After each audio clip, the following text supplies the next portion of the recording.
like my mama or a teacher. A problem very well, all very well.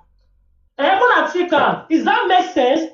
My pikin gonna do any character now. Say now you when they watch na teacher. I'm a stupid mother for me to even open my mouth to say now when they watch na teacher. When do what can have a guaje me? You know, guana. Why ti have analyze it because I when I play ya for about do me me no ate taiba. You know, guana I can make the mistake. Or can analyze abi. My video na. Best work here analyze it back when Amen. Waka do what gua yoga. my can understand. Mommy, can you have a guajo, Ukawa gwa we mommy ma wa like no ya we. Okay. Oh man. You cheers. Like my mama or a teacher. A problem very well, all very well. I'm gonna take her. Is that make sense?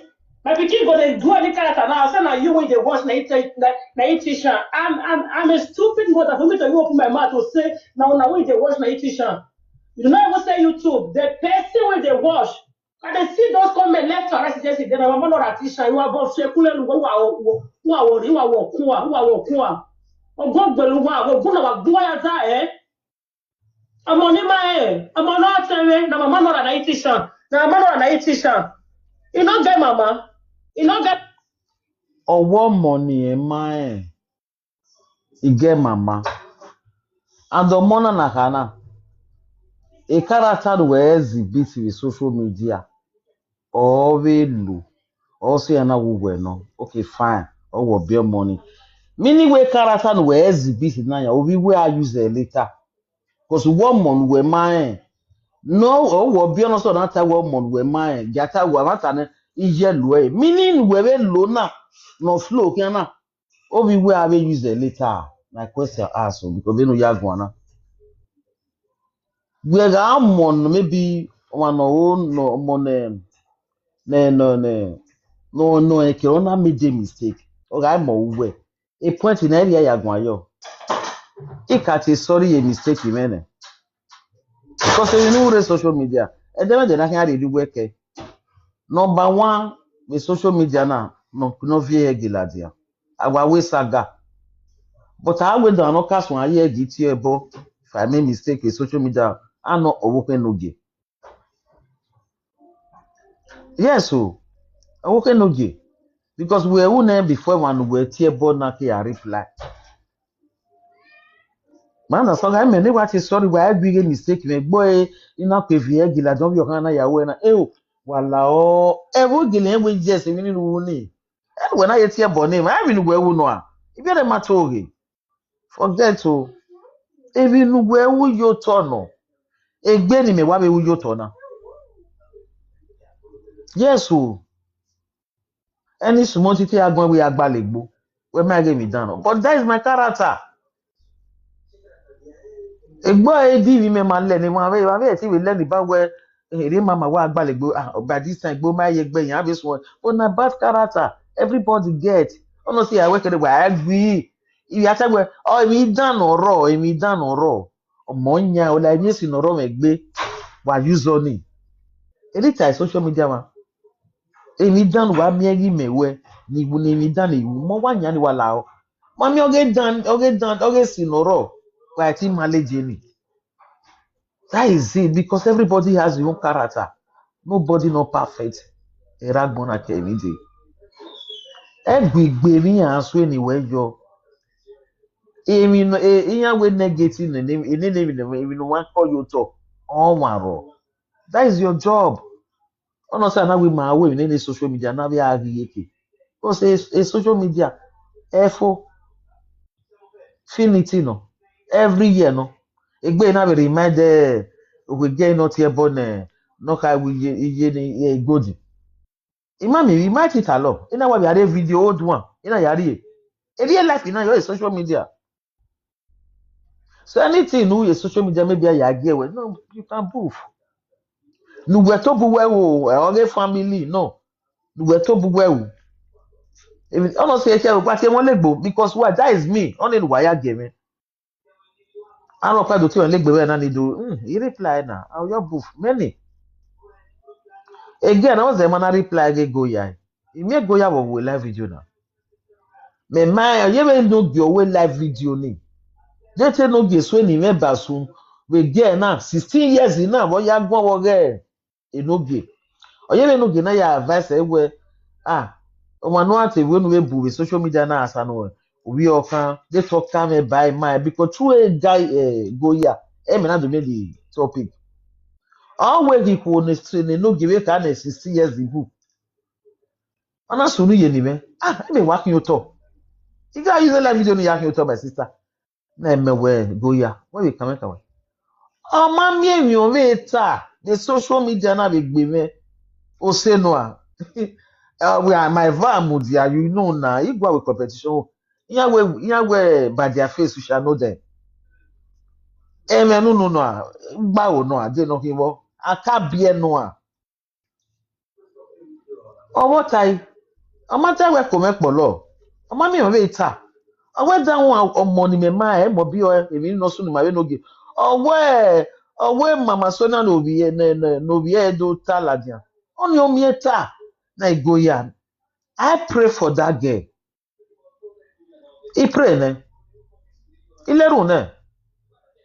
Na we you know money we na to go away. Because we can my way to control monorate at 5 years. The control. Ona na tabana. Give wa kangwa na itamuwa. O mami o we ya die ne. No nothing. He ma reply. Ma reply because we o kan no go ani. Do na ta wo even no. E o bi me. Above. But that likeness in your area by my where even on social media all low. Well, Imam Bogbe. Oh, you got me because many Sonia have more do money your money be. Oh, man. Yeah, my hate. Yeah, I blame more money there, you know, they get or one day you pay. Yeah, I let no one every morning now. Even on la social media ne. Therefore, the next igbira no ya hot one no say why me man you didn't use anybody no Instagram me need to analyze it because why I don't want to hurt myself. It do ada we cannot you Instagram me or rather web o gani mama ta do ati e bo gbira no ayo waka pass. Ima on anything hot in life me na. Of my dear sister eguna no weti na we gbe ya mo ni ya fe ria because that is your mistake. The next make Family, who can teach me? Who can teach me? How they repeat that? What they vomit that nonsense again? Tell her mama that I teach her. I love her boldness. My pikin grow up like that, say she get more like that. She know herself. If they walk, I'll be mad at bear something. I would like her. Oh, you can't say 41. Okay. 41. I would like her, honey. Oh. 41. Oh. You know, like her. All we are not for like her say. All we are not for like her say. That joke she used our thing. Not be joking. No, I'm not going. Not be joke. Not be joke. Not be joke. Okay. Joke with it. Oh, Daddy. As Vicky be now. Now like parents decide. Not be saying like okay, come on now. What you now, Batsy? I love. No. For no, do saga. Not be saga for. No, matter before. Not be saga. Talking about that. Oh, wait. Come, look at me. Not be saga. Talking about smartness and boldness. I love her smartness and bold. Mama Laura, abi ye okay pa. The smart thing again is smart thing. The CCS ki hotel here. I told you for school. School mission yana ladian we school muya ladian no. We okan kere 16 years 17. Oh packing we no ke we video na 17 na ke we. The legacy no go be okan na o na ya giegbe. Error my love. No, God bless your husband na gege fia. Error. Ayo ni gi omo.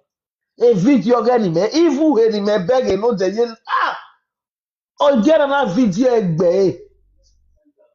Uheri no royal via ina. Oga so you know de. Again waga here. That not said again. Me ni guy lesbian my lesbian guy bonopa. Obi o kan kere. No dana nguni nurse. Angi ene to be poto we hospital. Angi ene to be poto ru dem afa no je we nurse nguna we ni nurse ya. But when I see a doctor, a level doctor, yeah, because in Nigeria now one no nurse, one no poto. We are separate. What hospitals over Europe na my nurse and my Europe. Evi kere ari ye sani kere kun ya. Umanari ya also to ure re ga ti yes nurse. If you pare gbo money na ya gi omo. No, forget. Zeme o momo no yero die family oge the character. Aje ya gi omo at all, sorry to say. No ge wa ma. O ma hase na re no mo. Ama hase na sikangi no mo hu. E gbo mo na ye. Obo ke no ge no aya meso wonu. When I went boldness be adia. When I went boldness, but miss, no, if you support these kind of things, I pity your children. No. No, a parallel correct way. When I went boldness, oh jai, we are going to be around no yamekia. We are who we know there. We are who we know there. Oh yeah, we can agree like lecture. Etu na wa ma na wa black na we so I surrender oh I surrender oh surrender. Boss lady, oh wow. Yellow. Mama Blue, nine. Mama Blue. I see the live video on highway. A woman with the live video na ga why do gbe live video woman na go anything. Oh, and I know maybe you wanna gbe no. Ije ya ga piko. Owo bi okan 16 years. When you go to be okan you any collect on a boldness. God forbid that reject or money and love is again. Oh dear one bon le sageri. We shall o me won me so no mi je gwa lo. Eni meje no on eli morure. I will send it back. When I went boldness loja. Woman like to la dia na do sun yan we competition in school. Una mi internet. Why ya we ko una ato emo ni ya o la me de bonus e hotel ya fe no ire Europe na obi o kan na ti ke ya we ne dede me ma yi with my age me I ti ku no hotel our women are women of share me ye ke me na fe hotel kan cause we not like travel no when before me ki our women we o kan 60 years 60 years that me ye guy gbe me ni ki ba me jege we bo e hotel ya me ko da police hotel me I beg you, my gonna wear he my even again, I'm a year baby way. He met on I mess up with Ma, Emani boom, we set him money gelig, no gelig, bashawo. Tia ye regret na complex of your Hakiri. Or maybe feet talking here. Then on have a yavia or you out with church, or you come for Balito. Again, wait to I preach when on I mean Yagmo and Dokai and go your Yagan Yagi would the bunny drive again 40 years near Robodo. Yan near your life near way. Maybe you can no. Then we are gonna wear on a Yagi life is soon. Then we are gonna life a dick canna. And a guy emba. He was Zoe, he go near one near we are Camonozo. He go no collect with the job or Zoe. Again, do I have bobo? We are gonna have that monkey. Egero can remember my yafenia vase. Most lost you on why ye kill sit down. No wale lere yakia. Or sit down. Why begin any bieka? Unu poje. I saw my mother way 21 years. Not by me, not by being any way back. Then more, not be any Germany. Only one money, I saw my way.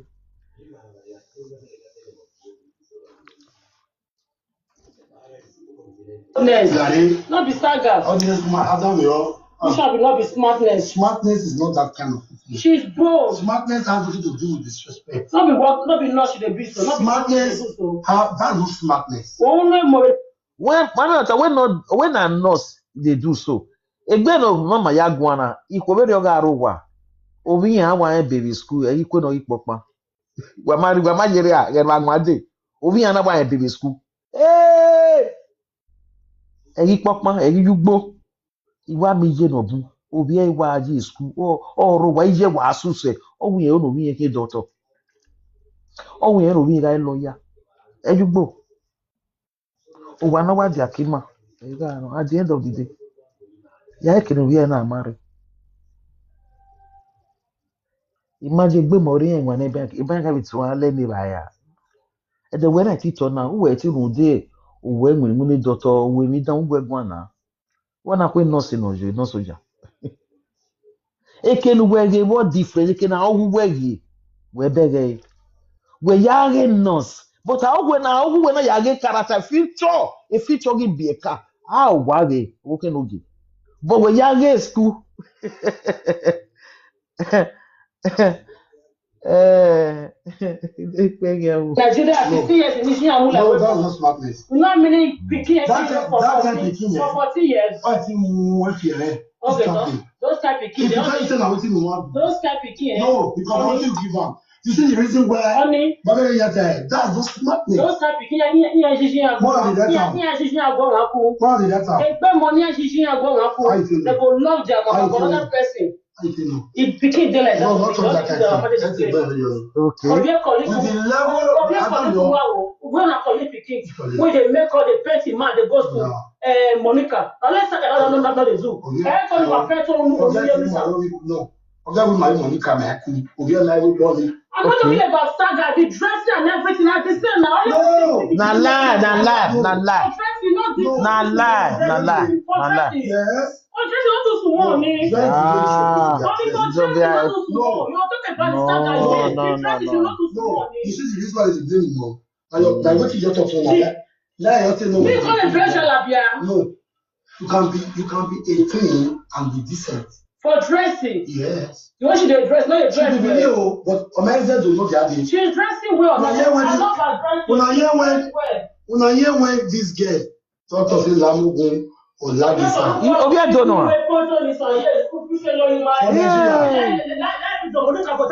Tell mama fuck you. When they put it like that. Let the protect mama fuck you. Tell me man, forget. And my friend is not gonna say. Hey, no, they start getting us.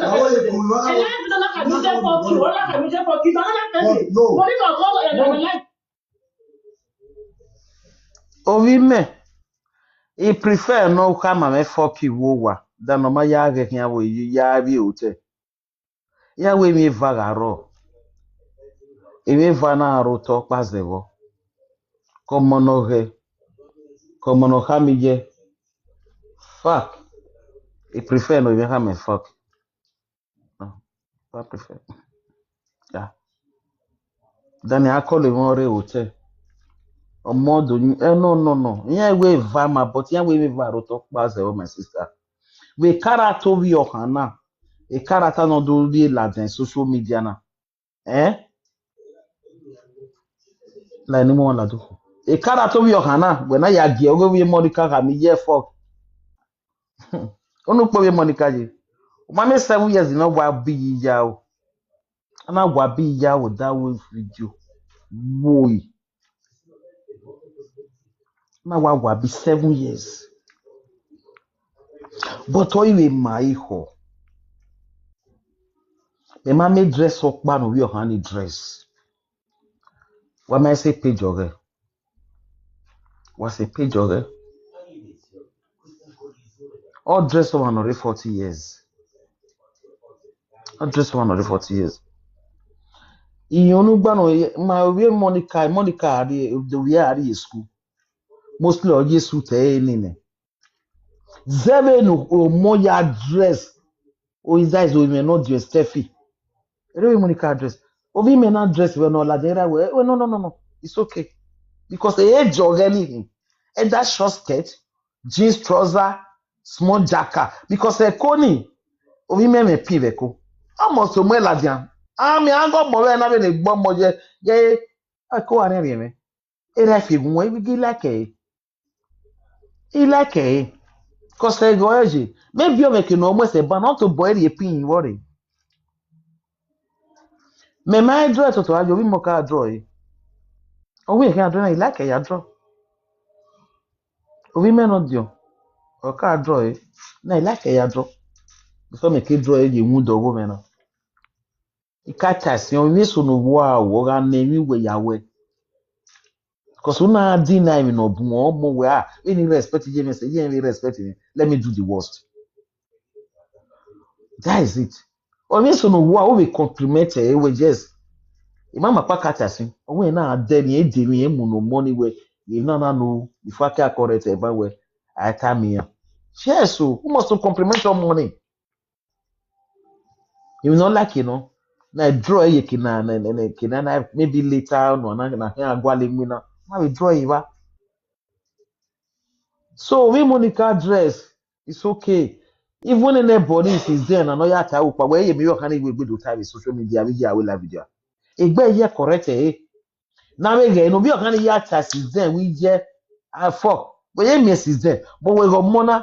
The live video every time. It's just go with you now. Before you, no, your canal. Or we ain't go here with live video. Oh, go agree.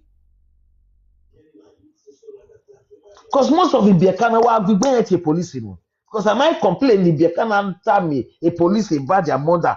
I'm not saying it's not a book. Not the more. I mean, more. Not your big government. Not return at the ekina. When the money kayak bag will be we government, I was saying, I oh, me may be more pan I jaggy, we so yan yafe, my yafe be social media. No, because when you have how many years the money carry water now?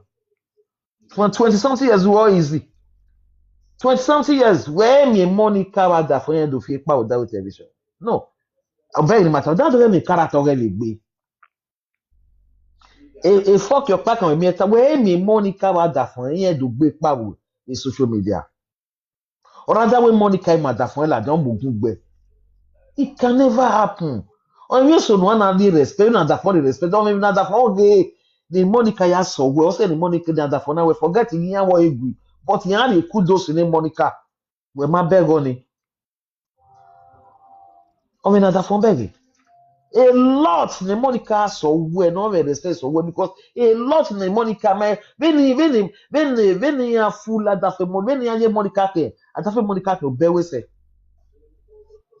abo kan marry Elijah wadi orukpon gwe a secret man ni o igbera yan we osifagi kwine e mana do enwi yana before a lot of Monica ya ma eswezo nobody know a secret yan rona abi wa malelian talk of a word. Oh, I know yet he hold her word for 20 years, 15 years. My dear sister, okay, can I could late in my was any boy. Total word of coin more. No, I didn't give you money can give my sister. Only wait first. More better the place of this issue first. When Monica I want to Monica go direct. No. The issue here is this. As big B, like Papa and Mama decide that character and attitude for her. Okay. I not go feel blame the parents because me born her. But so that people don't grow like that. Because they dress like that, it's not possible. No, go dress like that. Say I'm not doing this type of thing. I don't dress like that. Keep pay your money. Okay, buy now. Keep pay your money. Okay. Why not get your no, go look for Papa. Never. Dressing? Wow. Ask more that. No. Dressing on ask them when we're happy with me. I mean, the dressing Never. One power tap for me, guys. The view they go down. What power tap no allow. Please, what power tap in them? Allow. Oh, never manage you. You never know me. Okay. If you get the dress wear, sneaker. Oh, yeah, wait for them. What the dress wear. Never. No. I mean, for me, that is not a dress wear for her. She's dressing wear. You see, now that dressing so, now she told me, snap. I'm dressing deal. No. A character, oh. I wish she's 17. You want to play? I'm dressing deal, okay.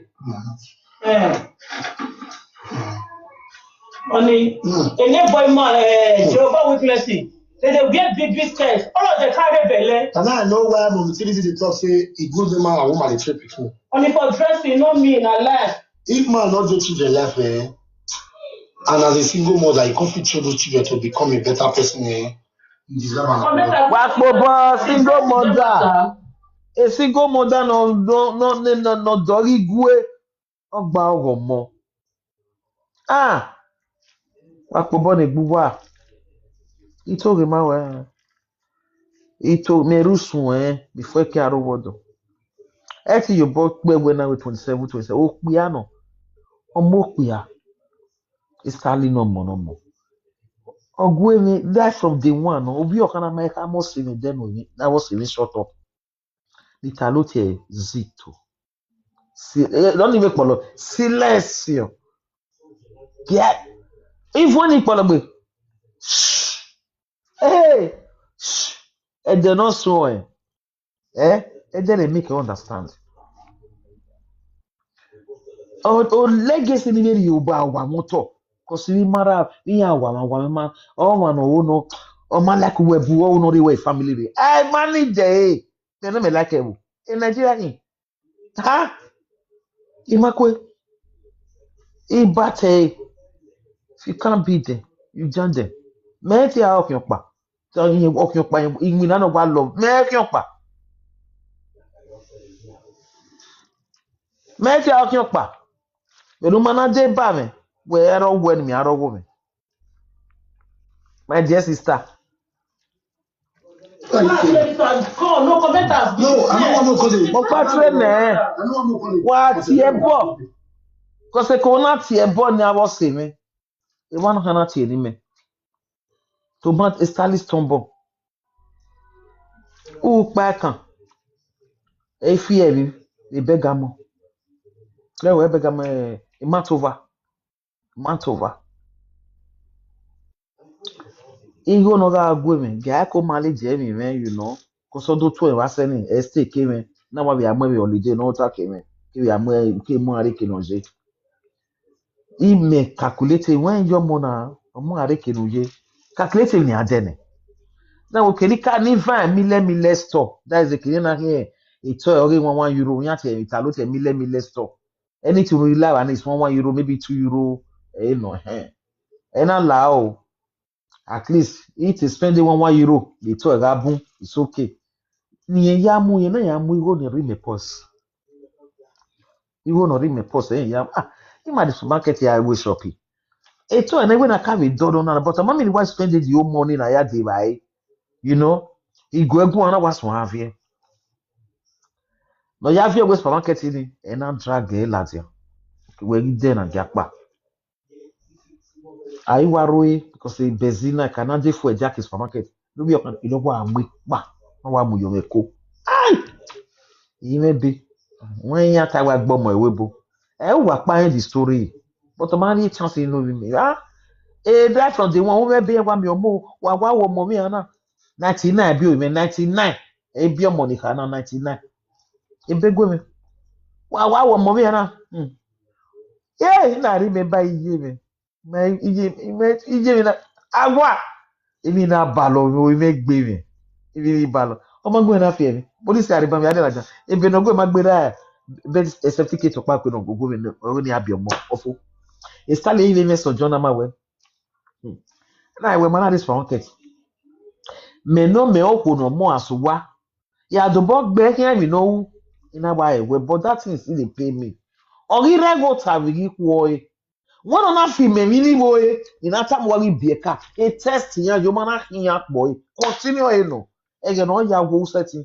No, that film, mini boy, first time, the man fear, maybe on me, can you, a Kenyan Joba, it may be where you are in your plan, Bauge, it might be karate be a carve, a character down do is beat a because in your pariva, a mob, the holding Bauge. Nana female, no any man fear. You know me that mind wo gada eliva. Iwa we kuoi. Am iko do kwa kota. We betuma because a room and a palo self contain. You might go and me one room there. Right from Tanya la we bonano. Because Yeah, when one room, he na wa me one room woman. He my more getting proud. Because one when he work at me life, me we no. Even ni beg you know. Oya me when ever. Yeah, me one room myself conti toilet ya ro mo panya. Igbo wa ga sign. Igbo we who me me.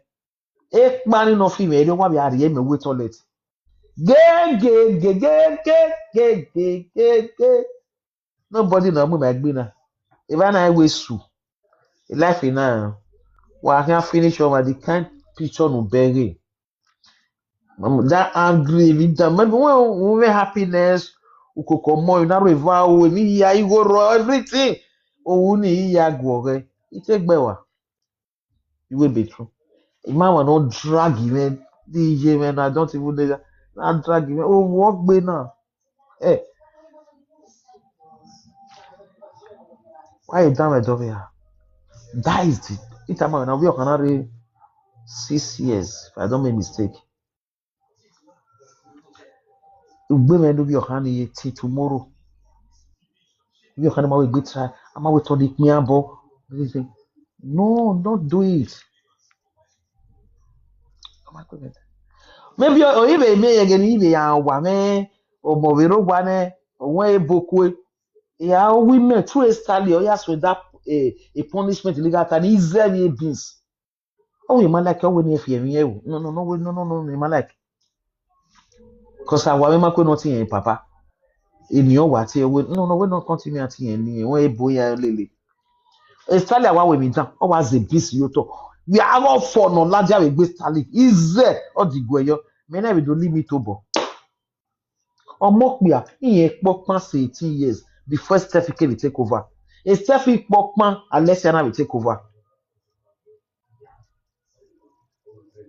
my sister yan we na aka we maybe wa bi omo we bo wa gbo omo me so no wa o correct instantly na do kin agbada no wa yo igbe emi ne no geta ma bege try no look money worry nuge karate ejobi oha nugu kpono ke ame karatara ege 17 years no de ege 17 years in him topic na laja rimge gu kpono bi oha ya so karata we na obi we na aro we do tu we azegbe ire ya wo yo eni no gege we mageba una no bi oha na ba no wa mi ba wo calculate age ederio o ti story owe ade 40 15 ima no ga oye be e bona ga no tage lucky iwale ni an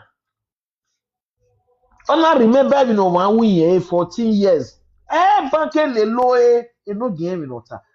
Time we no wi ohani. Yagi obi oma. God forbid. Issue, yeah. The parents have the right for their kids to be like adopted son. Now papa and mama, and I not go blame them. I want papa and mama like this.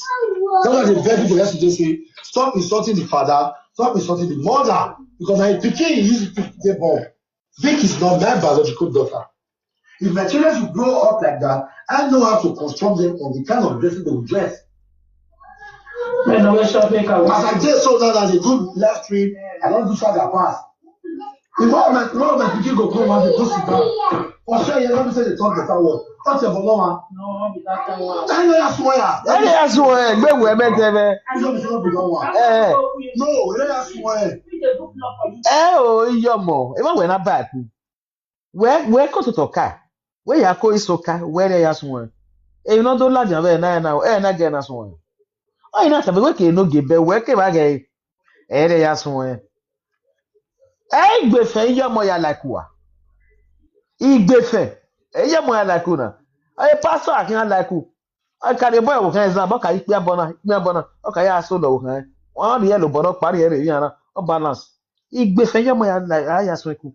O ji anything ni ma ya fe na ni bi ka ya fe na gi we do pasun wa. E do pa. E no wo ye egbe na. Oro we ne. Who believe bon wa no sick of Wuhan all this virgin eh. On ni ye or rather woman in my iya mu agmori no say ni ma de ho yo wegbe. Gbera wa no support e rubbish dey. Owonu wa ata wo bi okan yin ki. Ni ya blame ye. Obi okan yin ki. Why judge? Anybody want to come here? Oh, mama, always talk why judge you now. I support him in my love. Big go you. No, it's not about the clothes. I'm talking about our lifestyle. Okay. God bless you. Help mom, me my watch say one now. What the was one now. Help mom, only tasking. I think my body on say one. Zebe no my. Whether you more again no see. You no more you ni je gwa lo, ni ra bi je gwa lo igbomo. Omo ni won ya. Hello. Emnera bi je prat bi igbomo. Obo kan ni won ya. E won. A disgrace in era bi je hate na de kon ho u ya fun wo hu u we u ya zeria. Obi ohana mure. Iho ya fe ni do ni de kote wo na we na me yan wa we fabrica ya asigbese. O ge de kotori wa u dey disgrace. All we okay 16 years now you bog gbewe. Can't tell hotel. Me no dede. Women ni me ya bisen. O ma vale ni me ya me video e no de. Only where you're more proud. Okay, ma. Okay, well, I get video e. I mean 60, 70 years. A mistake, you know, how about ya? Yeah. Mm-hmm. And I'm not a mistake, you know. Okay. And everything. Lifestyle. On the Nigeria pikin, so Sonia you were you there. Not Mr. TS picture so that the whole Hey. Now let's get big. Mobioya. Just pray on me. Now small children for Nigeria, we don't be saying that because of European. The small Nigeria is na me born am. It's not for Nigeria on me. Yeah. In Nigeria, we can be no gireva. Onu gba e call we there na wo we no gigo be wote. One can make example. Well, I have Nigeria man. Use all when no man. Just make example. Now we need man in Nigeria. I can't do a condemn in Nigeria. Let me start from your husband. Oh, we no give no boy. You use over here. Make example. Not use over here. I got more money. Where again? Now, hey, don't talk down on me. Hey, right. Even when you go, not the one. Yeah, you no give. And that again, I do. We no give. Oh, no give. We no give.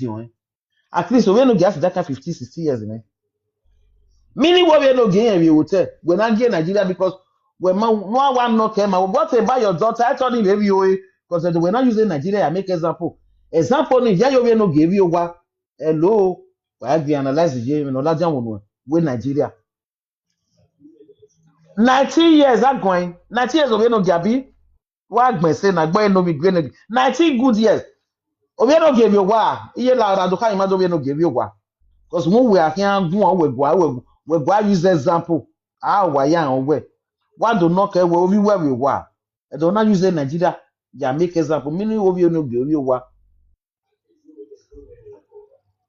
because we no go on we matter no pa wa me like obi we na because where wa oh you use adapt obi adapt ya make a good example with Nigeria Italy area obi me ya make example that we say with him eladia Italy at the body amadia so one hello because no matter women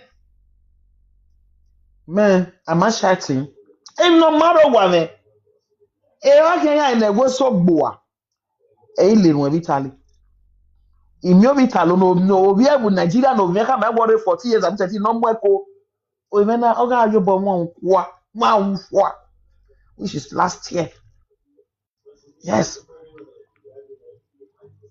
Why can you we go man gugu cause we Nigeria ye worst why you run on man very dark man Nigeria worst yeah we are a bribe very dark man a bribe imagine that is the reason not go if you are talking I mean boy you be there no retorino if you do any bad people no reason or if you do na do na rovira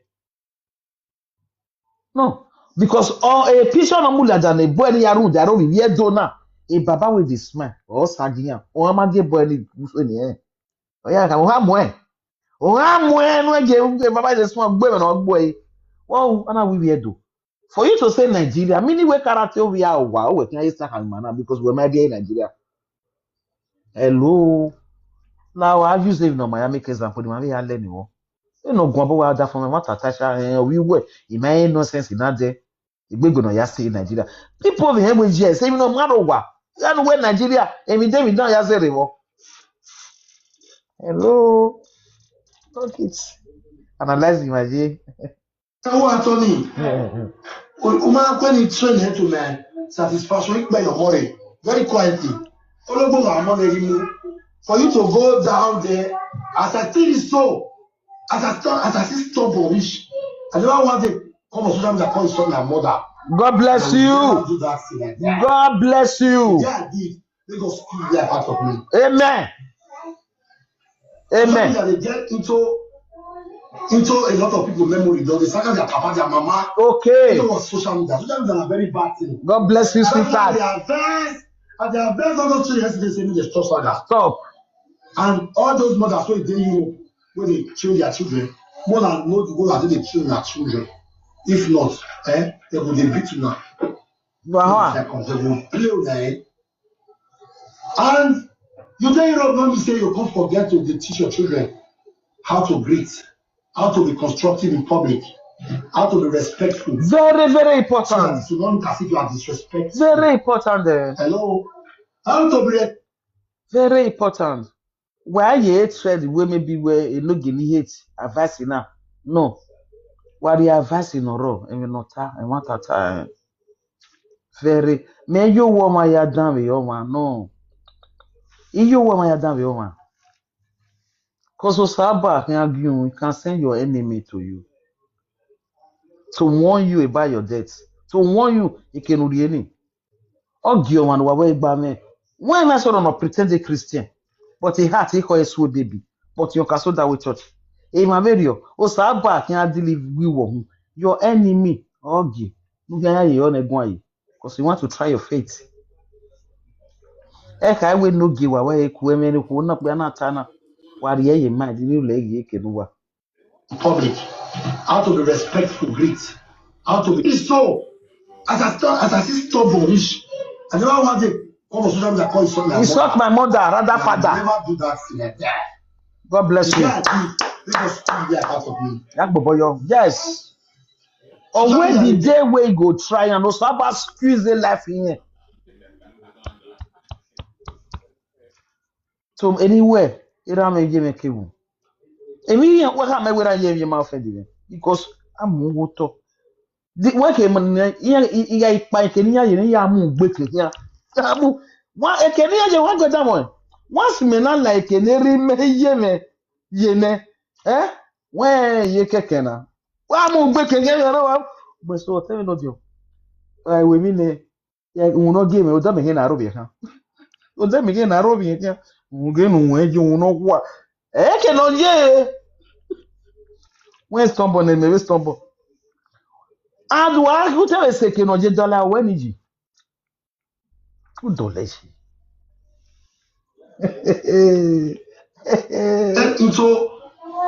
Into a lot of Africa. Their papa, their mama. You know what social media? Social media are a very bad thing. That's why they are vexed. And they are vexed. But they advice.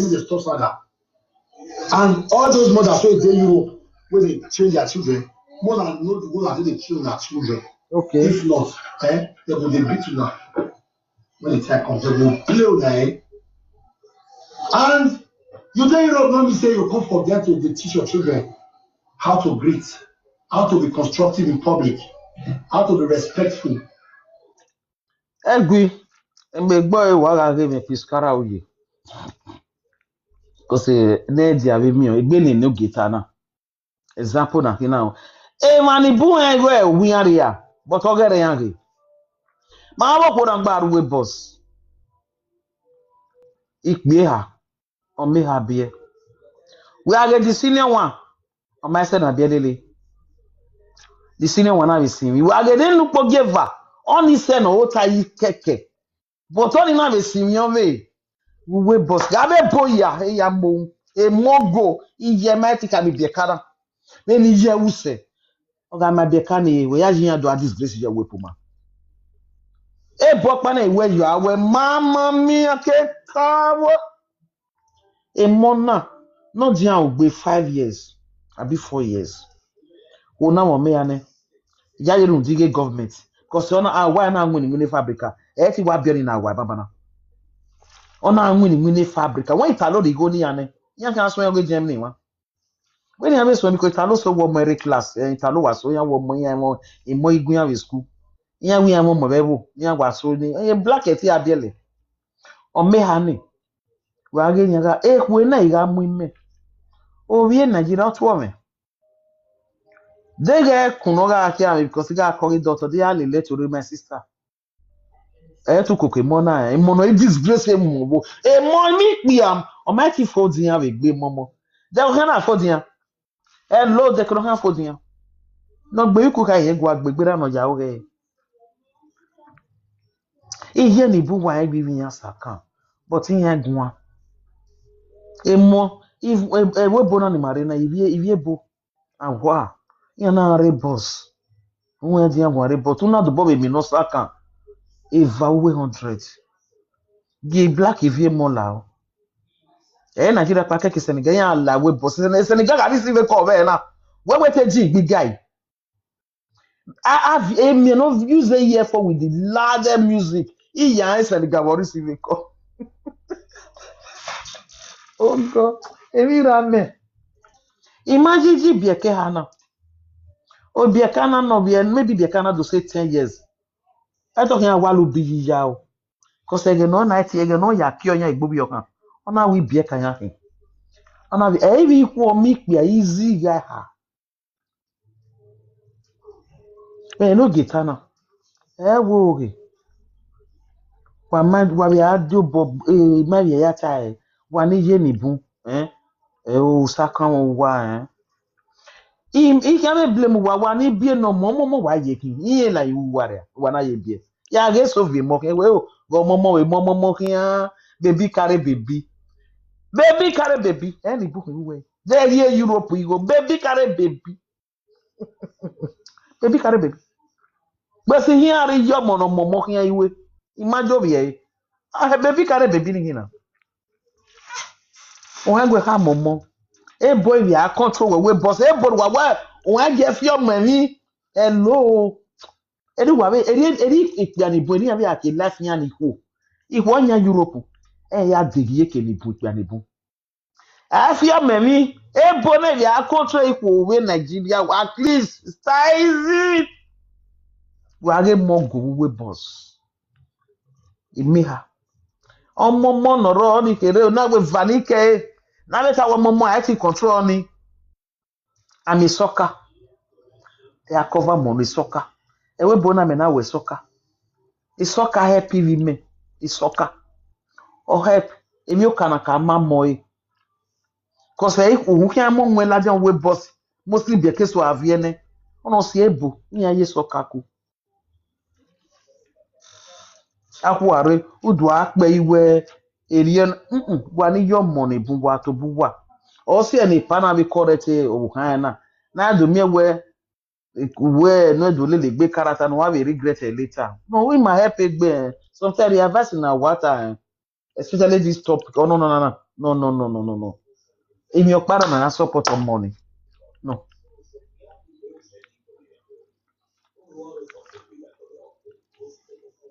Oh, yeah, now, if what? So that it will not look as if you are disrespectful. Hello? How to be respectful? So that it will not look as if you are disrespectful. Yesterday, this girl tell me to their face.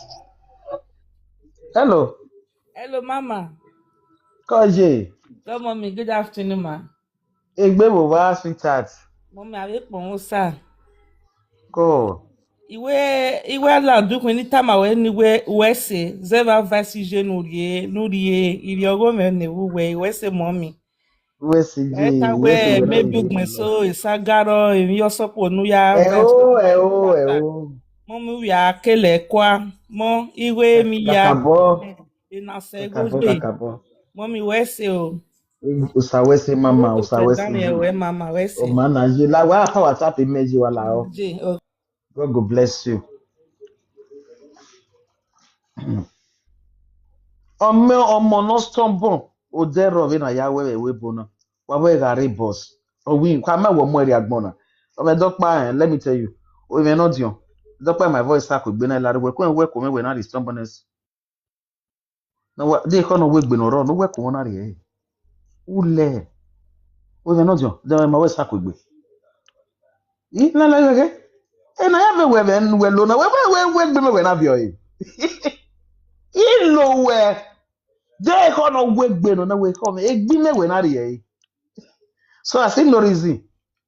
Ọkọ nwa no 40 years igi abiju wa ubi no nwa igi ayo wa igbe we make roko na gbe na ya go fight you ọmọ mo bi ọkan we boya we na gbe ma we na gbo ko ba ọmọ mo yen we na gbe wa gbe le no me 90 years na e po ga we ni ha ma we ba pa ko se yi ọmọ mo olayin ọmọ mo re ne adult no ko je adult yi na Igele like advice na mommy because if you do where I enwe obo yopo wa maje I enwe because igele like you want to give me I want enigbe try no vie ugbe o ya menwe because enu wata si wa dare o si mo because you want vie ni bu ya menwe e mo na ri go anya na wa ya menwe wa na wo ijo mama ya fe hin ya nwa yo no na I want yo. If be Italy the mawaje na if you mad no so no be say asisa chechana gioma. Kakabo. Because when anyi say olowo asisa chechana ke iya ke ye do ye there bu na do ye do. God bless you amalam ogwade we kai when time iya 27 years old iya amalam ogwade. O when anyi say ya je wo wa. Because we me ya ina je asisa chechana ina bu 2019 now you dance actually me then I 2025 now actually last year I didn't know me I did me Italia okay I went to 2019 me ila office yan se de me gi yan be gbon e yo to the normal office yan se oh because iyero what taking away extra no. But me why even Nigeria show? Yeah, we Nigeria say wa. Oh, wa mother stupid. Okay. Extra no. In Nigeria January to December even we be again. Now we not see now because me una da fwe una because you got a problem. We are in the banana when you want to the buy ti dey complain ma we. Cheto festivi ni be kaju o de pe wa ni di mani dey owe. Yeah. Away okay now. Are we money day or be now where we might daily day or way yafi. Away about what about other for where now a large stare question copper mia no copper tua. Because me no matter. When me Messi Egbo o me ma implicate me. Ima you me na be Italy. O me ade we boda. You egbo ya be ya fe when 93 case egbo na oh money be we bring my implicate me the way I nurture my children oh me Stanley was your preschool lare no away teacher no was mama je mama Felicia come on man mama it's no guava but we na we lasha star e copa mia no copa luvonia mini voi sister la mini we start where not that for go time now a business when can a business where okay Italy we go ya zo se me na no what my mama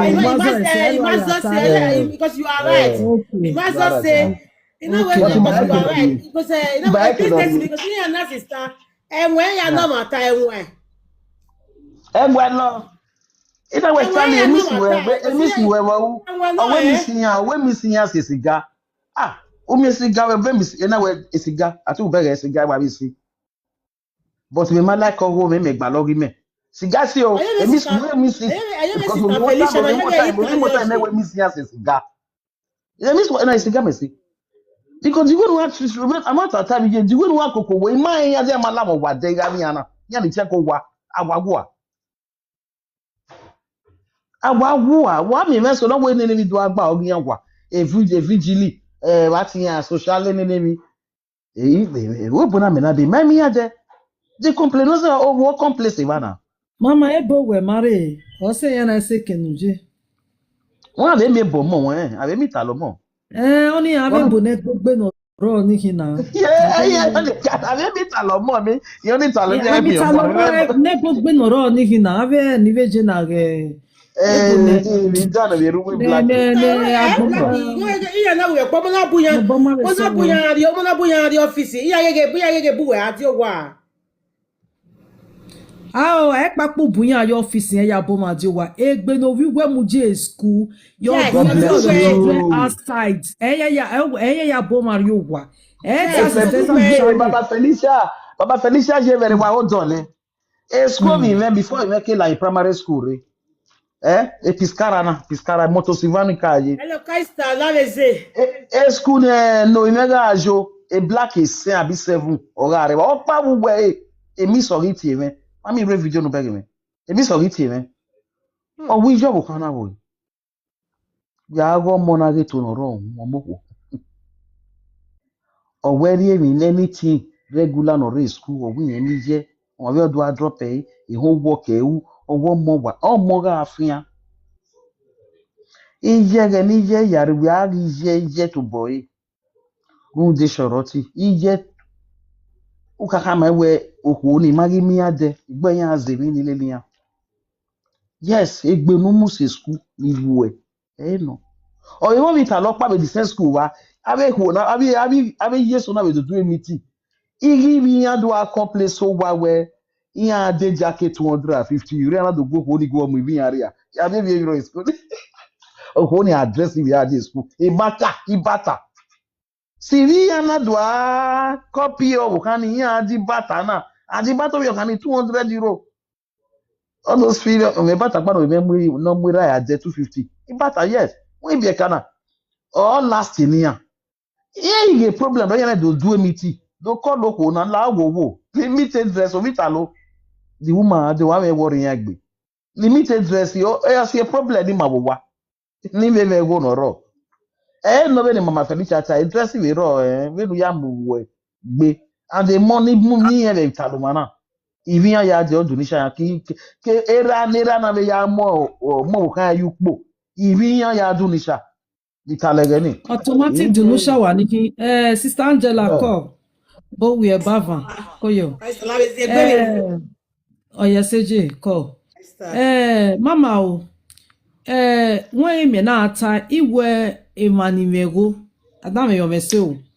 Iwe emanimego. O de lukmo no viyen na dona. Akwa sila osamagun. Iya akwa sila osamagun ese tuguti. Ga lo afile ko iwe emanimego nihi. Eri metao mo taiberi oni. Mani enegbe ni gele mego no emi na jigo yawu. Why de makari no we. Makani 3 years 2 years so yari egbewo. Yeah. I believe na fifo abakwe. Wa de jakapa no we. E jakari bi akin aja no mo duwe. Because of ma fi we jaka. Because a quality no. You understand? Even so ga ebe yen wa la open market yen wa si la sino yen wa si lojo vi yen gbe. O vi